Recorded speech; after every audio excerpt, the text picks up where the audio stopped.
दोस्तों आपने देखा होगा आजकल के स्मार्टफोन्स में कंपनीज 5 से 6 कैमरास लगा कर दे रही हैं। बट क्या एक्चुअल में वो सारे कैमरास कुछ काम भी करते हैं या फिर कंपनी सिर्फ आपको और हमें बेवकूफ़ बनाने के लिए उन कैमरास को वहाँ बढ़ाती जा रही है? क्या ऐसी चीज़ है जो आजकल के स्मार्टफोन्स में आप देख रहे हो 48 मेगापिक्सल का, 108 मेगापिक्सल का और अब तो 200 मेगापिक्सल तक का कैमराज आ रहा है, लेकिन फिर भी वो 16 मेगापिक्सल के DSLR को नहीं हरा पाते पिक्चर क्वालिटी में। ऐसी क्या चीज़ है इन दोनों में इतना बड़ा डिफरेंस बनाए हुए हैं? और आजकल के जो फोन्स आ रहे हैं उनमें इतने सारे कैमरास जुड़ते तो जा रहे हैं, बट एक्चुअल में उनके क्या काम होते हैं और क्या क्या उनके नाम होते हैं, सारी चीज़ें आज की इस वीडियो में हम डिस्कस करने वाले हैं। ओवरऑल कहा जाए तो आज की इस वीडियो में मैं आपको फ़ोन्स के कैमरास के बारे में फुल डिटेल देने वाला हूं। सो अगली बार अगर आप कोई भी नया फ़ोन लेने जाओगे या ख़रीदोगे तो आप ये चीज़ क्लियरली समझ पाओगे कि सिर्फ कैमरास की बढ़ती संख्या देखकर नहीं फ़ोन ख़रीदना चाहिए, बल्कि ये भी समझना चाहिए कि एक्चुअल में वो कैमरास काम कैसे करते हैं। तो सारी बातें करेंगे आज की इस वीडियो में, तो वीडियो को लास्ट तक जरूर देखना। काफ़ी इंटरेस्टिंग वीडियो और काफ़ी कुछ आपको सीखने को मिलेगा। ज़्यादा टाइम वेस्ट ना करते हुए स्टार्ट करते हैं आज का ये कमाल का वीडियो।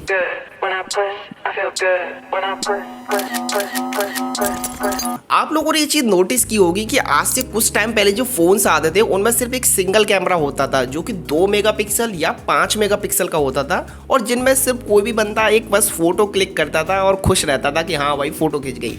बट आज के जो फ़ोन्स हैं उनमें आप देखते हो 50 मेगापिक्सल से लेकर 200 मेगापिक्सल तक के कैमराज आते हैं, और उनके अंदर भी कई सारे अलग अलग फीचर्स होते हैं, जैसे 4K वीडियो रिकॉर्डिंग का, AI फिल्टर्स का, स्टूडियोज़ का, और आप देखते हो night mode, portrait mode, ultra wide, macro, telephoto, depth sensor, काफ़ी सारी चीज़ें ऐड कर दी गई हैं आज के कैमराज में। और कह सकते हो कि आपकी जेब में पूरा एक स्टूडियो घूम रहा है। 2025 में आप कोई सा भी कंपनी का फ़ोन खरीदने जाओगे, चाहे आप सस्ते से सस्ता फ़ोन ले लो, चाहे महंगे से महंगा फ़ोन ले लो, आपको ये सारे कैमरा सभी फ़ोन्स में डेफिनेटली देखने को मिलेंगे। जैसे कि पहला है मेन कैमरा जो हर फ़ोन्स में आता है, दूसरा है अल्ट्रा वाइड, तीसरा है मैक्रो, चौथा है टेलीफोटो, पाँचवा है डेप्थ सेंसर और लास्ट है फ्रंट कैमरा। एंड ये सारे कैमराज आजकल के फ़ोन्स में आपको देखने को मिलेंगे। हाँ, वो बात आप अलग से कह सकते हो कि सस्ते फ़ोन्स में ये चीज़ काम करती है भी या नहीं, बट महंगे फ़ोन्स में तो काम करती है। सस्ते फ़ोन्स में भी अब कंपनी इसलिए लिख देती हैं कि उनको तो यार अपनी सेल बढ़ानी है ना, इसलिए। बात करते हैं इन सारे कैमरास का रोल क्या होता है, कहाँ ये काम करते हैं, स्टेप बाय स्टेप सारे कैमरास की बात करेंगे। सबसे पहले बात करते हैं फ़ोन का मेन कैमरा, जो कि हर फ़ोन का एक हीरो कैमरा होता है एंड इसी का 90% यूज़ होता है। हाई मेगापिक्सल की आपको पिक्चर्स लेनी हो, पिक्चर क्वालिटी बेस्ट चाहिए, तो हमेशा मेन कैमरा ही यूज़ होता है। फिर चाहे डे लाइट हो या नाइट मोड हो, जो फ़ोन का मेन कैमरा है वही बेस्ट परफॉर्मेंस देता है, एक बेस्ट पिक्चर देता है। फ़ोन का दूसरा कैमरा होता है अल्ट्रा वाइड एंगल कैमरा। इस कैमरा का मेन रोल होता है ज़्यादा एरिया, ज़्यादा लैंडस्केप को कवर करना। जैसे कि अगर आप ग्रुप फोटो लोगे तो ज़्यादा लोग उस फोटो में कवर हो जाए, इसलिए इस वाले कैमरा का मेन यूज़ होता है। लेकिन आपको इस वाले कैमरा में एज डिस्टॉर्शन वाली प्रॉब्लम सबसे ज़्यादा फेस करनी पड़ती है। क्या होती है एज डिस्टॉर्शन? एक्चुअल में जब आप फोटो क्लिक करते हो अल्ट्रा वाइड एंगल मोड पे, तो आप देखते हो कि पिक्चर में ज़्यादा लोग कवर तो हो जाते हैं, ज़्यादा एरिया कवर कर सकते हो, बट पिक्चर के जो कॉर्नर होते हैं, फोटोज़ के जो कॉर्नर होते हैं, वहाँ पर की जो इमेज होती है वो थोड़ी सी खिंच जाती है। अगर आप कॉर्नर पर 2 बंदे खड़े हैं तो वो तो ऐसे लगेंगे उनका एकदम फेस ऐसे खिंच गया है, ऐसे मतलब थोड़ा सा चौड़ापन आ जाता है किनारों पे एकदम कर्व मोड में, बट जो सेंटर में होता है वो हीरो लगता है बिल्कुल। तीसरा कैमरा होता है फोन्स में मैक्रो कैमरा, और इसका काम होता है छोटी छोटी पिक्चर्स को क्लिक करना। जैसे कि जो छोटे छोटे ऑब्जेक्ट्स होते हैं, जैसे कि फूल हो गए, कीड़े हो गए, टेक्सचर्स हो गए, इन सारी फोटोज को लेने के लिए हमेशा मैक्रो कैमरा यूज होता है। सस्ते फोन्स में तो ये सिर्फ नाम का ही होता है, कुछ काम नहीं करता है, बट हाँ महंगे फोन्स में ये बहुत अच्छा काम करता है। तीसरा कैमरा होता है हमारा टेलीफोटो लेंस, एंड इसका यूज होता है जब आप पिक्चर्स को जूम कर कर क्लिक करते हो। आपने देखा होगा फोन्स में लिखा आता है 5x zoom, 3x optical zoom, 10x optical zoom, तो ये वही चीज़ें काम करती है। जब आप फ़ोन में पिक्चर को जूम कर कर अगर किसी ऑब्जेक्ट की पिक्चर क्लिक करते हो जूम कर कर, तो उस टाइम टेलीफोटो लेंस काम करता है। टेलीफोटो में हमेशा एक चीज़ काम करती है, अगर फ़ोन का सेंसर और लेंस बड़ा होगा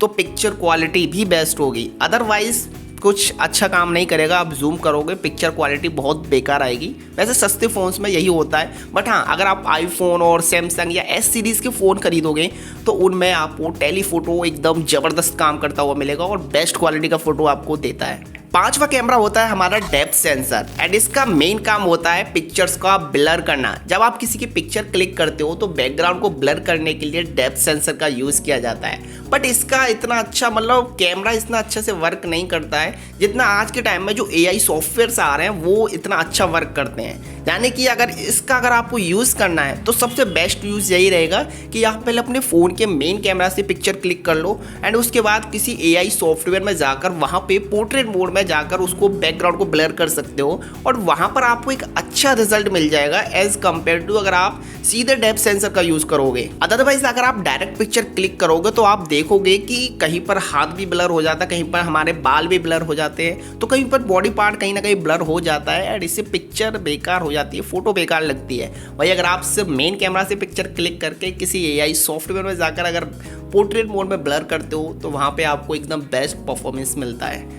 तो ये भी आपको ये वाला जो फीचर है वैसे सस्ते फ़ोन्स में भी अच्छा वर्क करता है और महंगे फ़ोन्स में भी।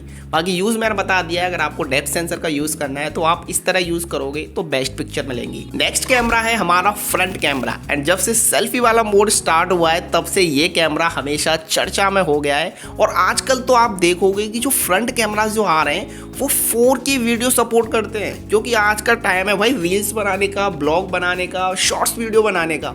और इसलिए ये चीज़ कंपनीज भी जानती है कि आज के टाइम में फ्रंट कैमरा का कितना बड़ा मेन रोल है और इसीलिए कंपनीज अपने फ्रंट कैमरा पे कुछ ज़्यादा ही फोकस करती हैं। वरना आप देखोगे कि आजकल के जो फ़ोन्स आ रहे हैं, जो सस्ते से सस्ता फ़ोन ले लो चाहे महंगे से महंगा फ़ोन ले लो, उनमें आपको फ्रंट कैमरा की जो क्वालिटी है वो A1 क्वालिटी मिलेगी। आजकल आपको फ्रंट कैमरा 32 मेगापिक्सल से 50 मेगापिक्सल तक के देखने को मिल जाएंगे और बड़े अच्छे वर्क करते हैं। दोस्तों ये हो गए आजकल के स्मार्टफोन्स के सारे कैमरास जो फ़ोन्स में आपको 2025 में सारे फ़ोन्स में आपको देखने को मिलते हैं, चाहे सस्ते से सस्ता ले लो चाहे महंगे से महंगा ले लो।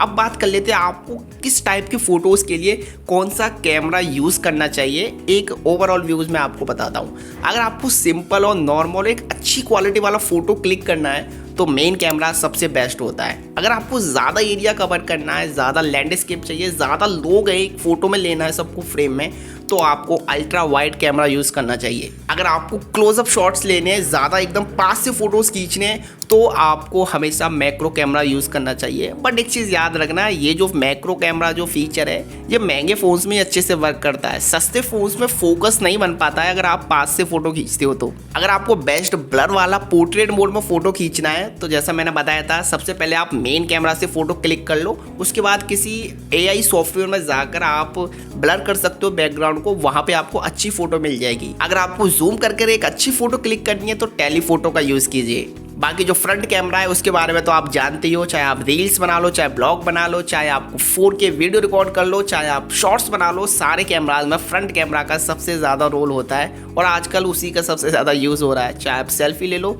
चाहे आप वीडियो कॉल कर लो। दोस्तों अगर मैं सारे कैमराज को एक लाइन में बताऊँ तो आप हैरान रह जाओगे सुनकर। एक्चुअल में जो जितने भी फ़ोन्स आ रहे हैं इस टाइम 2025 में, उनमें जो कैमराज हैं उनमें सिर्फ 2 ही कैमरा होते हैं जो लोग हमेशा यूज़ करते हैं। एक हो जाता है मेन कैमरा और दूसरा होता है फ्रंट कैमरा। बाकी जितने भी कैमराज हैं वो कभी कभार सिचुएशन के हिसाब से लोग यूज़ कर पाते हैं और कई सारे लोग तो ऐसे हैं वो सच में जानते ही नहीं है कि इस लेंस का, इस कैमरा का कहाँ यूज़ होना है। बाकी सारे लोग सिर्फ मेन कैमरा और फ्रंट कैमरा ही यूज़ करते हैं। अब आता है सबसे बड़ा सवाल कि DSLR में आप देखते हो 16 मेगापिक्सल या 20 मेगापिक्सल के कैमराज होते हैं, वही फ़ोन्स में आपको 200 मेगापिक्सल के कैमरा देखने को मिलते हैं। बट फिर भी फ़ोन की कंपैरिजन में DSLR का फ़ोटो क्वालिटी जो होता है वो A1 होता है। क्यों ऐसा? तो इसका बड़ा ही सिंपल सा आंसर है कि जो मेगापिक्सल्स होते हैं वो पिक्चर की साइज को इंक्रीज करते हैं, उसकी क्वालिटी को नहीं। DSLR जो होते हैं उनमें बड़ा सेंसर होता है, मतलब उसके हर पिक्सल में ज़्यादा लाइट जा पाती है, ज़्यादा रोशनी जा पाती है एंड उसमें बढ़िया एक बड़ा लेंस होता है जिससे फ़ोटो में एक अच्छी क्लियरिटी और एक डेप्थ और एक डिटेल्स आती हैं एंड इस कारण जो है DSLR जो होते हैं वो एक अच्छी पिक्चर दे पाते हैं। फ़ोन में ज़्यादा पिक्सल तो होता है लेकिन उसके सेंसर छोटे होने की वजह से उसमें नॉइस ज़्यादा होती है, लाइट उसमें अच्छे से नहीं पहुंच पाती और इसी वजह से वहां पर पिक्चर क्वालिटी थोड़ी डाउन हो जाती है एंड इसी वजह से DSLR की पिक्चर क्वालिटी बेस्ट होती है एंड फ़ोन उतनी अच्छी पिक्चर नहीं दे पाता। हम कह सकते हैं कि DSLR की जो असली पावर है वो मेगापिक्सल में नहीं बल्कि उसकी लेंस क्वालिटी, सेंसर साइज और इमेज कंट्रोल में होती है। सो दोस्तों अब तो आप जान ही चुके होंगे कि फोन में जो कैमराज होते हैं उनके एक्चुअल में क्या रोल होते हैं, कौन से किस काम में यूज होते हैं और कौन से सिर्फ दिखावे के लिए काम करते हैं। मेगापिक्सल आप समझ चुके होंगे, DSLR कैसे वर्क करता है, क्यों अच्छी पिक्चर क्वालिटी देता है फोन के कंपैरिजन में। आई होप आप ये भी समझ चुके होंगे। बाकी इस वीडियो में सिर्फ इतना ही। वीडियो पसंद आई हो तो दोस्तों के साथ शेयर करना मत भूलना। चैनल पर पहली बार हो तो सब्सक्राइब जरूर कर लेना, क्योंकि अगली जो वीडियो हमारी आने वाली है वो एकदम धमाकेदार आने वाली है। हम उसमें बात करेंगे कि कैसे आप अपने फ़ोन के यूज से DSLR से भी अच्छी पिक्चर्स क्लिक कर सकते हो। तो चैनल को सब्सक्राइब जरूर कर लेना अगली वीडियो के लिए। बाकी अपने दोस्तों के साथ शेयर जरूर कर देना।